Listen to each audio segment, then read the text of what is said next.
Raj? Ma'am, in class 12, our political science teacher told us about this. And what do you want to say, Shashwati? Shashwati, you said you also studied. Will you like to share? Ma'am, politics is defined as the activities associated with the governance of a country, especially the Very good. debate between the parties. Mhm. Okay. Anybody else would like to say? Yes, ma'am. Yeah. Who is this? I'm Boiswaka, Yeah, Vishaka. which I have not down. I have not done from the net as well as from the book. So Okay. Please share. what I have not done is politics have come from Greek word polis, which means city-state or affairs of the critics. Politics is the process of making decisions that apply to members of a group. Aristotle is the father of the politics. However, politics is an activity, a process through which the human society resolves its political problem. Yes. Yes. That's all. Yes, I think you have done it nicely. The study that you have done is much more concrete, and what you are saying is actually what I wanted to begin with, like that only. Anybody else has to say any other study that you have done? And would you like to share about what did you study about politics? Ma'am, By the way, yes, sure, Abhishek, please. Politics. Politics is the set of activities that are associated with making decisions in groups or other forms of power relations between individuals, such as the distribution of resources or status, and especially the debate between parties having power. That's it. Okay. Yeah. Anything else? Any other explanation of the term? Any other person would like to say?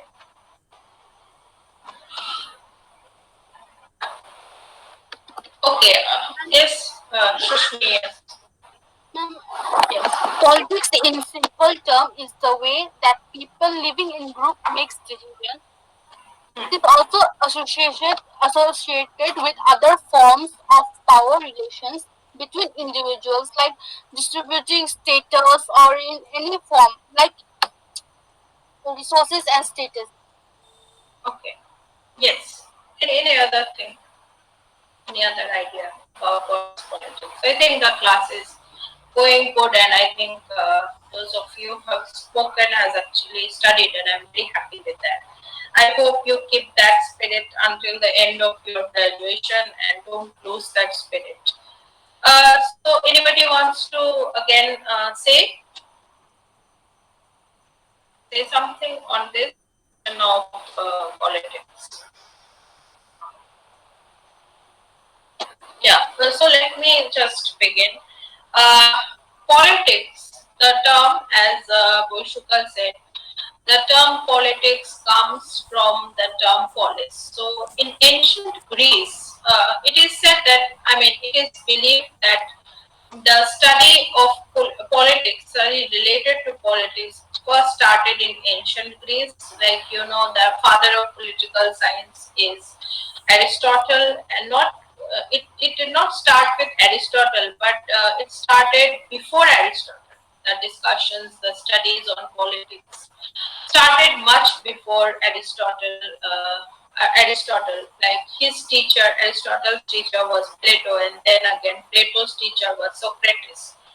So, as far as we know, from the times of Socrates, there was study of politics going on that started, but the more systematic study of politics began with Aristotle, and therefore he is known as the father of political science.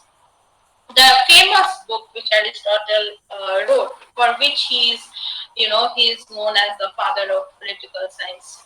That book's name itself is Politics. The name of that book is itself Politics, and I mean, uh, so the term politics came from that term polis. So in Greek, polis, polis means city state. That means, first before I enter into politics again, like what do you understand by the term state? Can you share with your understanding about the word state in political science? How do we define state? Do you have any knowledge about this term, state?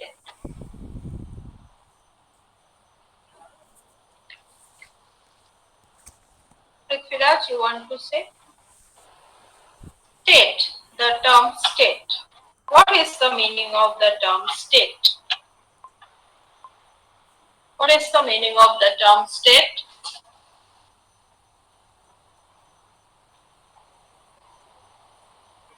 Can anyone answer?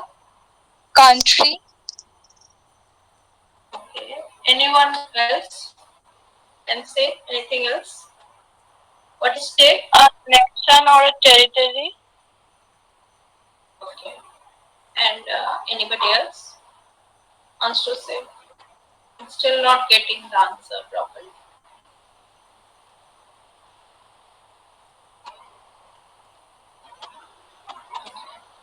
See, today I'm really tired because I went to college and the online classes began.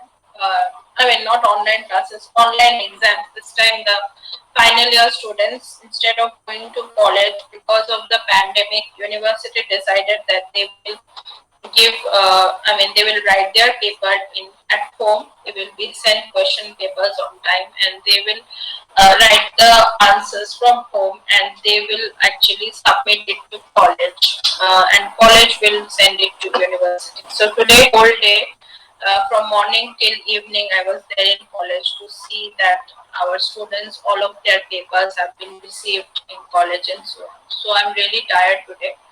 So please forgive my face today. I'm literally very tired. I could not rest after coming back. I just came sometime back.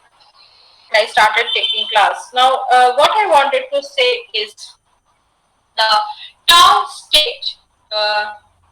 Yes, when we were in school, we thought country is referred to as state in political science. That's not wrong, but that's not also completely correct. So, a country can become a state, a city can become a state, a village can become a state. Uh, Now, how does it become a state? Like whether it's a city or whether it's a country or whether it's a village can also become a state, provided it has all the elements that are required to become a state. Like it should be completely politically organized. It should have its own constitution. It should have its own government. It should have its own way of conducting elections. It should have its own legislature, executive, judiciary, and these three organs of the government. There should be a political map. There should be a constitution. There should be the law of the land, certain rules and regulations which should be followed and according to which the country has to be run. There should be some fundamental rights to the citizens.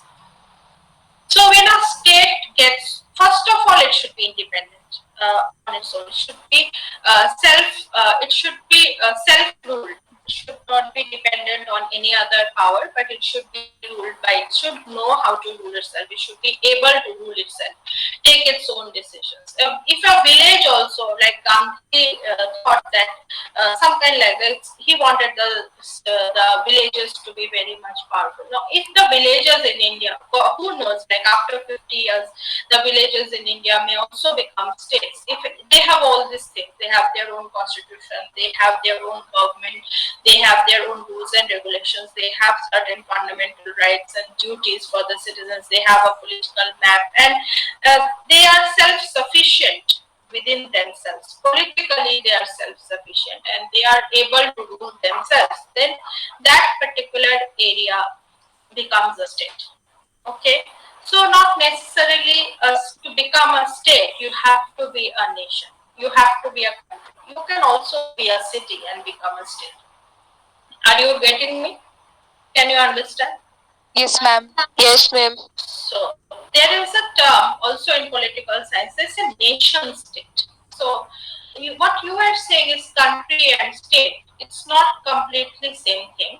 A country can become a state only when when it has all the of a state, and when it can rule by itself, then it becomes a state. Okay. Therefore, we can say that India became a state from 1947. But before that, it was already a country, isn't it? But it was not a state because it was not self-sufficient. It was ruled by somebody else. It did not have its own constitution. It did not have its own government. So it was not a state. It became a state, full-fledged state, after it got its independence. Constitution was written, elections were there. So more or less after 15th August 1947, India became a state, but it was a country always, and it was a nation. Now another term, one term I think I tried to explain is state. Another term which I want to explain is nation, the word nation. Do you understand the meaning of the term nation? We often use the term nation, nationalism. Do we understand the meaning of the term nation? State means whichever territory, it can be a country, it can be a city, whenever it becomes self-sufficient politically. It has its own constitution, it has its own political map, it has its own forms of government, it has its ways of conducting elections, so on and so forth. All these things are there, a country becomes a state. Now, then what is a nation? So nation, a state is a much more concrete thing. You can see it. You can see a state having a constitution. You can see a state in a political map. You can see the fundamental rights. You can see the constitution. So you can more or less, the state is a concrete thing. It's a reality. But nation is an imagined community. There is a person whose name is Benedict Anderson. He said that state is an imagined community. So you can live in India, but India might not be your nation. To become a nation, you should believe that India is my own country. You should have the feeling of belongingness to this country. When you have that feeling that this is my motherland and I belong to it, and all the Indians who are residing here are my own people, when you have that kind of a feeling, that feeling we all know is nationalism.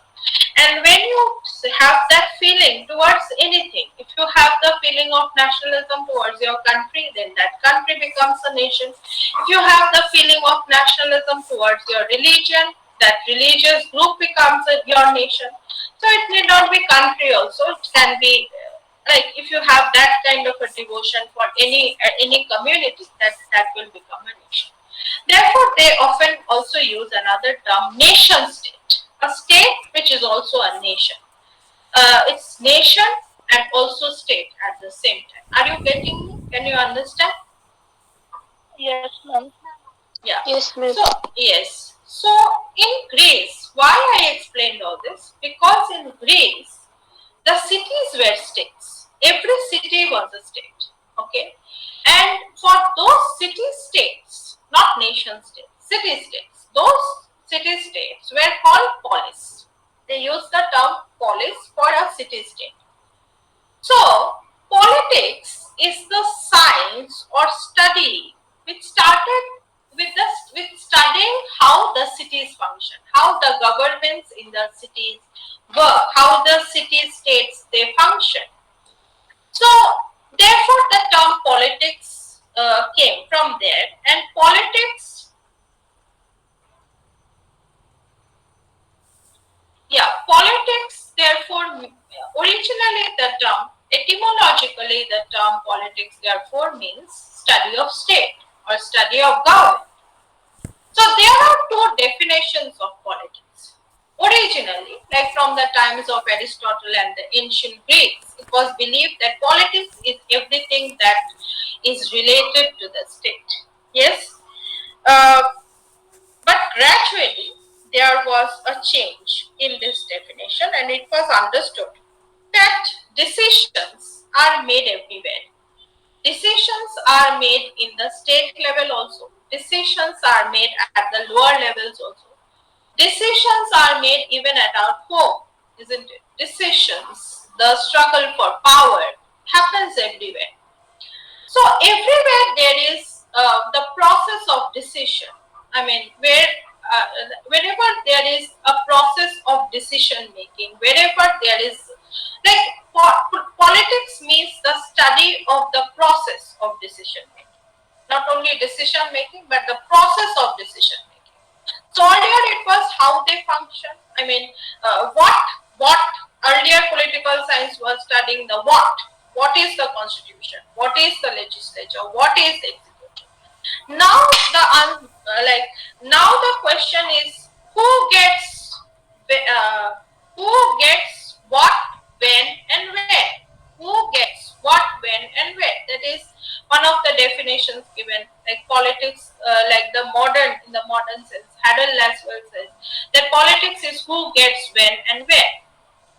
So, if I'm not wrong in saying the definition, I hope I'm not making a mistake in saying the definition, but you can again Google it and see what is the real definition. Maybe I'm making a mistake here somewhere.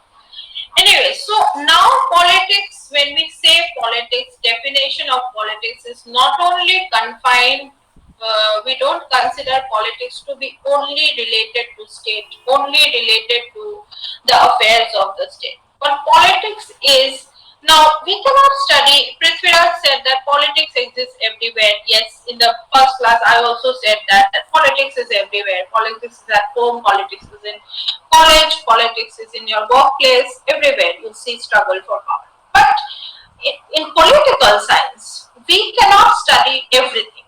That will become a huge area to study, and that is not possible. So for our own, to make things much more easier for us, what we study and what we consider to be politics is not only studying how legislature makes laws, how executive implements the laws, and how judiciary actually gets the laws. Not only that, but we study the various other influences, the non-formal aspects of decision making. Like we study how political parties influence decision making, how businessmen influence decision making, how social media influences the decision making process in the country. We studied that also. We study earlier as a subject. If I study political science, and if I'm as a researcher, if I'm doing a research on election, in the earlier sense, I would only study what is election and how people go and vote, how to cast vote, and then how to count the vote and how the election is conducted. No, but now since 1950s, we are studying in election. We are not only studying the process. I mean, we are not only studying the structure, but the formal aspects. We are also studying the process. You are supposing a particular votes, a particular voter votes. Why he votes for this party and why he is not voting for another person? Why a person is going to vote and why another person is not going to vote? We study that also, which is called political behavior. We not only study the institutions, we not only study the formal political institutions, but now we study the non-formal, extra constitutional institutions also. Like we study the interest groups. Now I don't know if you know the meaning of interest groups. Interest groups means those groups which are formed on the basis of a particular interest. Can you understand me? Like for example, I'm giving you an example. Like women's organization, they work for the interest of women. Farmers organizations, they work for the interest of farmers. Students organizations, they work for the benefit of students.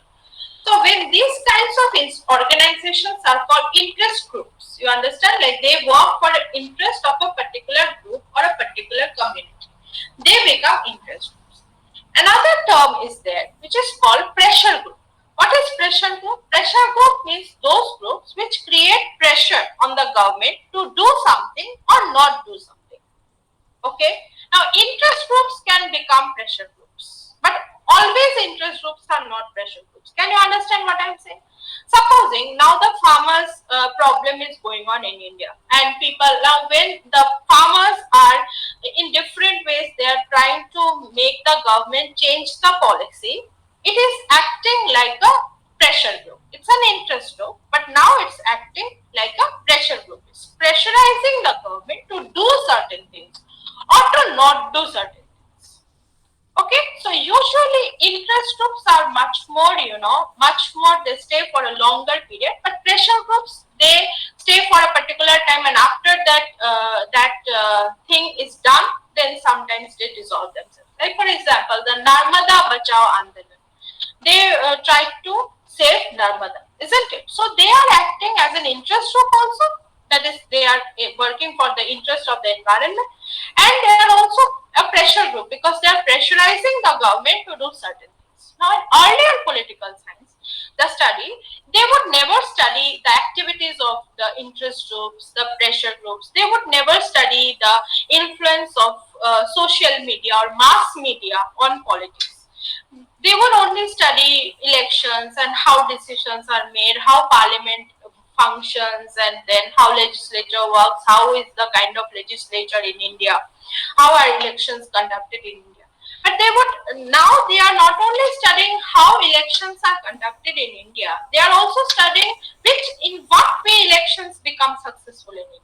In India, why do people vote for a particular political party? What are the other influences? I mean, what are the factors which affects a voter when he votes for a particular party? So we are going beyond the constitutional institutions. We are going beyond the formal institutions. So now the area of politics has become much more broader, but still state and government remains as the central point of study. Still we study it as the main thing, the government and the state and the formal institutions.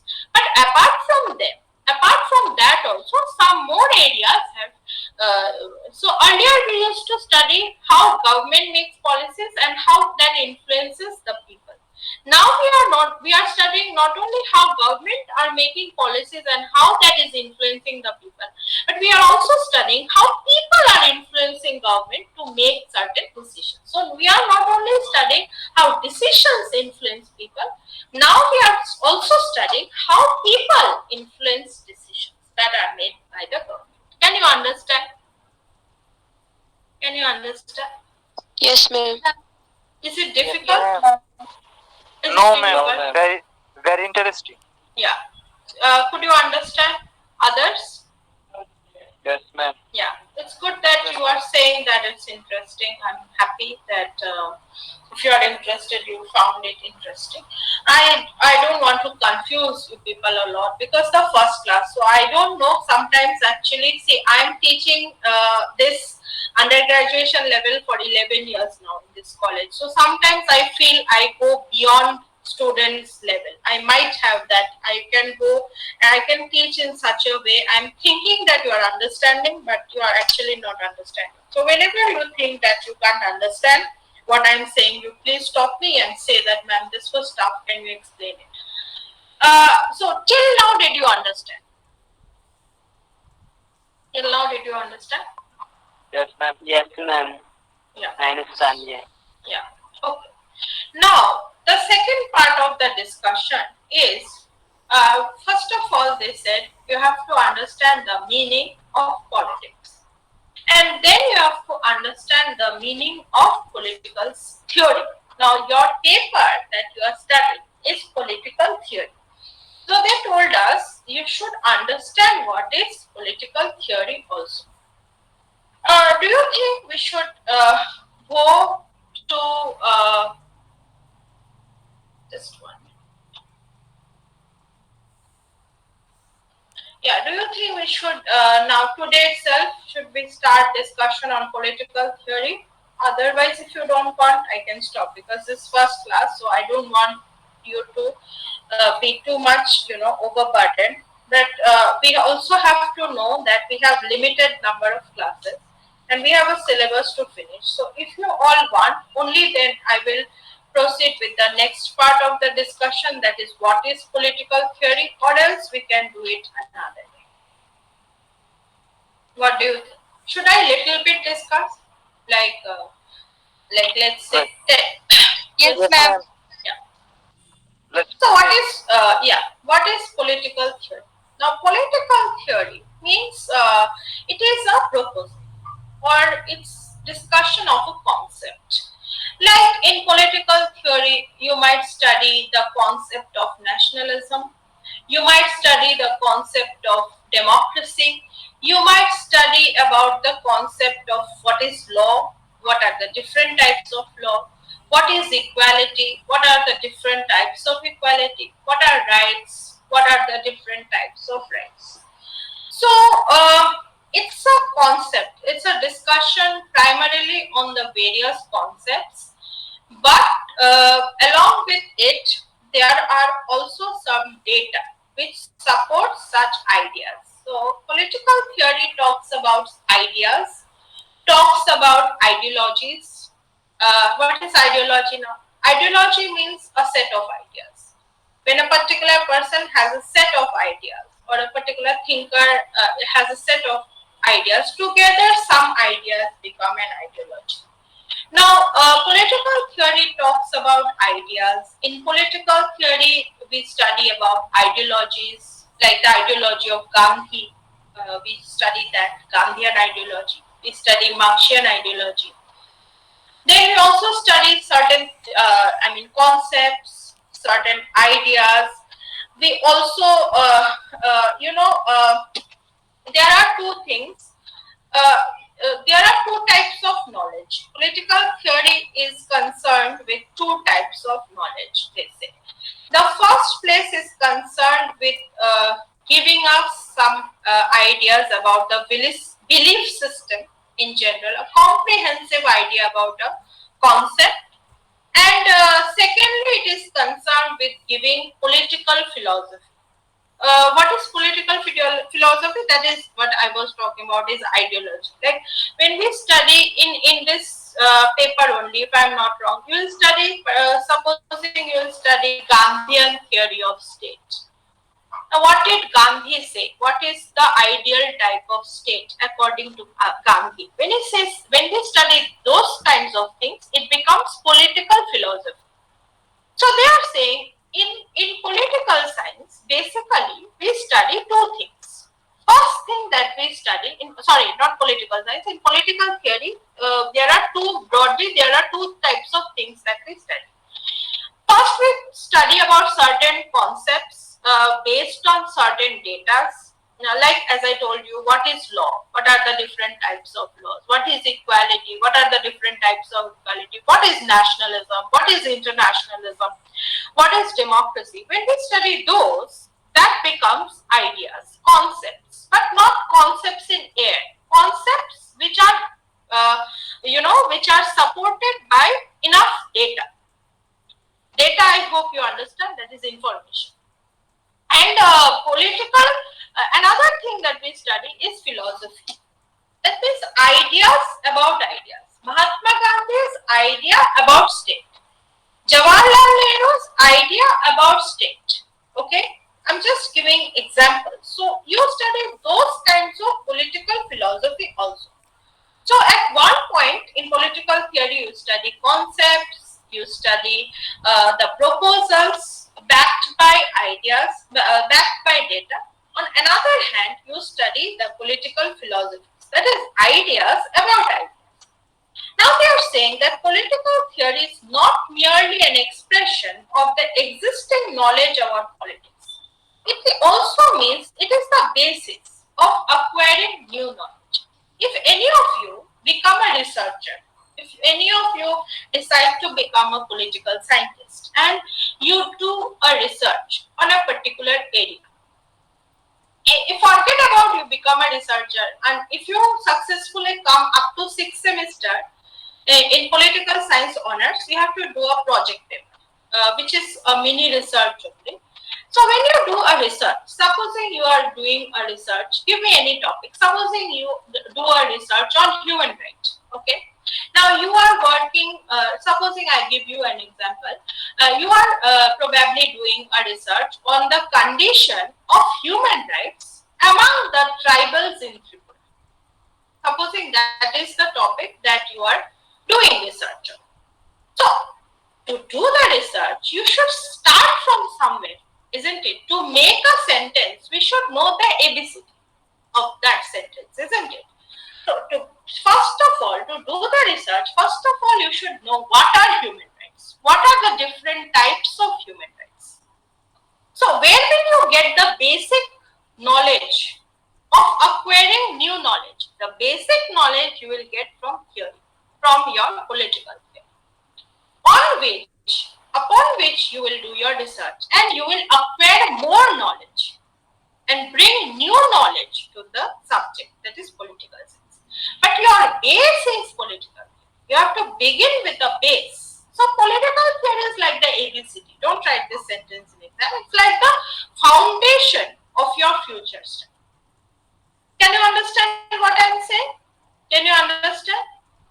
You are doing a research, you are doing a research on rights, or you are doing a research on the nationalist movement in India. Suppose you are doing a research on the nationalist movement in India. First of all, you should know what is nationalism, isn't it? So where will you study what is nationalism, what are the different types of nationalism, what are the elements of nationalism? For that, you have to go to political theory. So political theory will provide you the basic concepts upon which you will build your own acquired knowledge. You can acquire more knowledge. You can go further in that. Okay. So this, therefore, Tripura University has kept. I don't think it's Tripura University alone. All the universities keep political theory as the first paper because they build the foundation. Like before you start making sentences, you should know ABCD. Similarly, before you go to further study in political science, you should know the ABCD of political science, which is there in the first paper, that is political theory, which gives you the base upon which your entire study, not only in graduation, but your post-graduation and maybe your PhD and further, everything will depend on this paper. Again, when you go to second semester, when you go to third semester, today also I was taking a class with fifth semester students, and today also I discussed what is the definition of politics. Before I started with their paper, their sixth paper is comparative government and politics. So before they understand what is comparative politics, they should first know what is politics. So I had to begin with the discussion on politics from first semester, this paper. I have to, today's class I am dealing with. When you will go to fifth semester, again maybe another class I will talk about. Remember, we had discussed what is politics.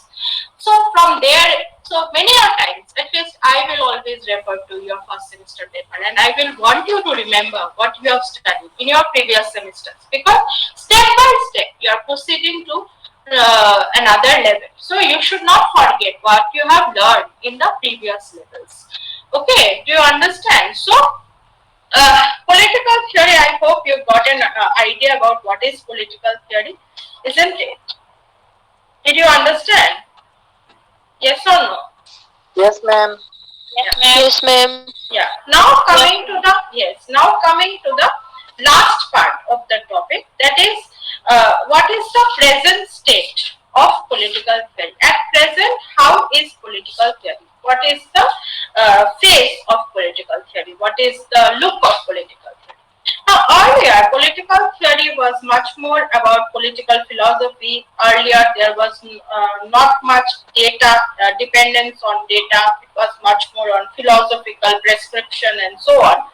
But today, they are saying the classical political theory referred to moral or philosophical prescriptions and was interchangeable, means it was almost similar to what we understand as political philosophy. But contemporary political theory means a systematic, it is systematic, it is empirical. Empirical means it is based on data. It is empirical and it is a causal explanation of certain phenomena. Modern political theory is considered as a master discipline where the science of politics has to be unified, systematized and empirical investigation oriented and guided.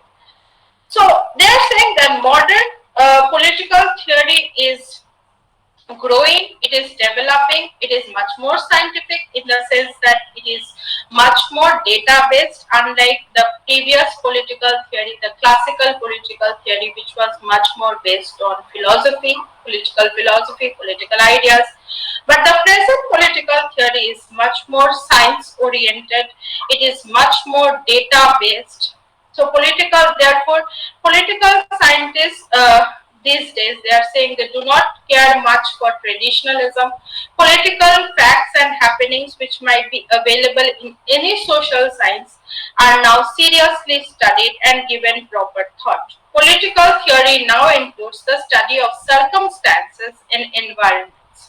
Modern political theory is much more realistic. It puts emphasis on interdisciplinary approach. That is very important. Earlier, politics was studied separately, but with the big subject, there is a big discipline which is social science, which studies society. Okay. Now, political science is a social science. Economics is a social science. Management is a social science. Physical education is a social science. So in society, there are different things that are happening, and nobody can study society fully. Nobody can study society in its entirety. Therefore, for matter of convenience, the study of society or the science of society was divided into various other disciplines, like political science is studying about the political aspects of society, economic is studying about the economical aspects of society, so on and so forth. History is looking after the historical background of the society. So every social science is studying a particular aspect of society. Do you understand? Now there is a realization in modern political theory that politics cannot be studied alone. Politics, if in order to study politics properly, in order to study politics completely and understand politics completely, it is important that we take the help of other social sciences. Like for example, if I have to study election, again I am giving the example of election. If I have to study election, I have to take the help of sociology to understand the society where the election is conducted. Okay, some political parties thrive in certain societies. Some political parties fail in certain societies. To understand why a political party is failing in one society, but it is doing very good in another society, I have to understand the society, the social background, for which I have to depend on sociology. Sometimes, if I have to understand how price rise affects politics, I have to take the help of economics. Okay, so depending on what is my study, I have to depend on other subjects, not only social science. Sometimes I have to take the help of maths to calculate, like when you will come to third semester only you understand. When we will study president's election, we have to know little bit of maths. So you have to take help from the social sciences also, you have to take help from other sciences also to study politics. So the present political science or the present political theory is much more interdisciplinary in approach. It believes that politics cannot be studied alone, and modern political theory therefore has borrowed liberally not only from social science but also from natural sciences. As I told you, maths, we have to do maths, we have to study little bit of statistics when you go further, not now undergraduation level, but when you go to PhD and all, we have to, even when I am doing PhD or your other teachers are doing PhD, or when they have already completed their PhD, we have to study little bit of statistics when we do our research and all that. So the modern political theory has very liberally borrowed not only from social sciences but also from natural sciences. Then the previous political theory, they are saying, was much more value driven. It was much more concerned with what is good and what is bad. They were much more concerned with morality in politics. Like Gandhi, when he said, what kind of state should exist? They were concerned with answering the question, what should? rather than what is. Do you understand? In present political theory, they are more focused on understanding what is there instead of idealizing what should be there. Do you understand the difference? Do you understand the difference? Like Mahatma Gandhi said how the state should be, or Jawaharlal Nehru said how the state should be. Their entire discussion or theory of state was about how the state ought to be. They were not much dealing with the present, how it is at present. They were not showing that much. So the present political science is, or political theory is much more value free. It is not looking after what is good and what is bad, but it is showing the things as it is.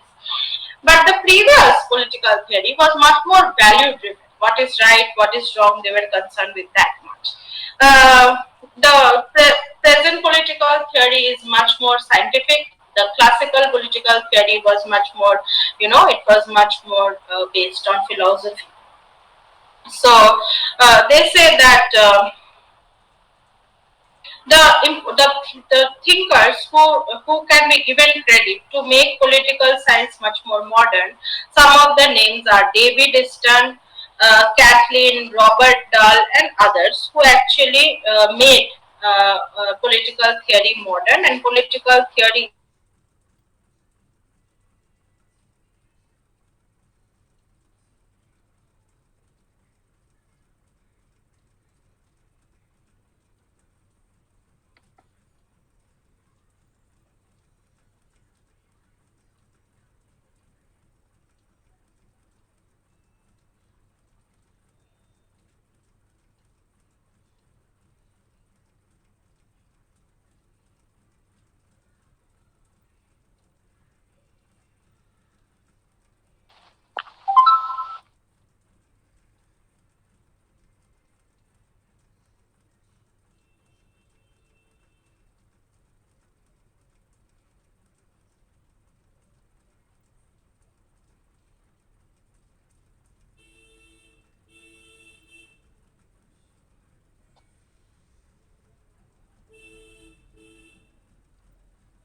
Sorry, I lost connection in between, but did you understand more or less what is politics, what is political theory, and what is the present or modern, what is modern political theory? Did you understand? Yes, ma'am. Yes, ma'am. Yes, ma'am. Okay, then today let's keep the class up to here only. Okay, and what I will do is I will send. You have any question to ask? You can ask. Ma'am, can you repeat the definition of the modern political theory? Now, modern political theory, they are saying, is much more scientific. Scientific in the sense that they are much dependent on, on data. Whenever they say something, it should be based on data and not imagination. It is not more of political philosophy, but it is much more, proposals on the basis of data that they are getting. Okay, and modern political science is less, it is giving less emphasis on the values in politics. They are not much concerned about what is right and what is wrong in politics. Like the classical political theory was much more value driven, means they were giving much more emphasis on what is right. Supposing they are studying state, they would say which is a right kind of state and what is not a right kind of state. But in modern political science, they are not giving that much importance to values. A value-driven study, this study is much more, value-free. The approach is much more value-free. Another thing is the present political theory is giving a lot of importance to interdisciplinary study. Like they understand and agree that politics cannot be studied alone. In order to understand politics in its entirety, you have to take the help of other social sciences. You have to take the help of not only other social sciences, but you have to also take the help of physical sciences, other physical sciences. For example, you have to take the help of maths, you have to take the help of statistics, you have to take the help of economics, you have to take the help of sociology. Every subject is of use, and from every subject you have to liberally borrow. the methods. Do you understand? For example, if I'm studying again, if I'm studying election, I have to take the help of maths. I have to take the help of statistics. I have to take the help of psychology to understand the understand the mindset of voters. I have to borrow from psychology little bit. I have to borrow from the knowledge of psychology. I have to borrow from the knowledge of sociology. So present political theory is much more, interdisciplinary in its approach. It is much more value free. It is much more scientific. It is much more data based. It's much more empirical. That means it is much more data based. Whatever they say is much more based on their whatever data they are finding, and it is not of only, they are not just, saying political philosophy and so on. This is what I said, more or less. Did you Thank you, understand? ma'am. Yes, ma'am. Yeah. So, if you have any other question, you can ask. Otherwise, I'm just giving your attendance link. While I'm giving the attendance link, if anybody wants to ask question, you may ask while I'm doing this. I will keep answering. And those who don't have any question, after giving your attendance, you may leave. Just give me 1 minute. I'm trying to find out your attendance sheet.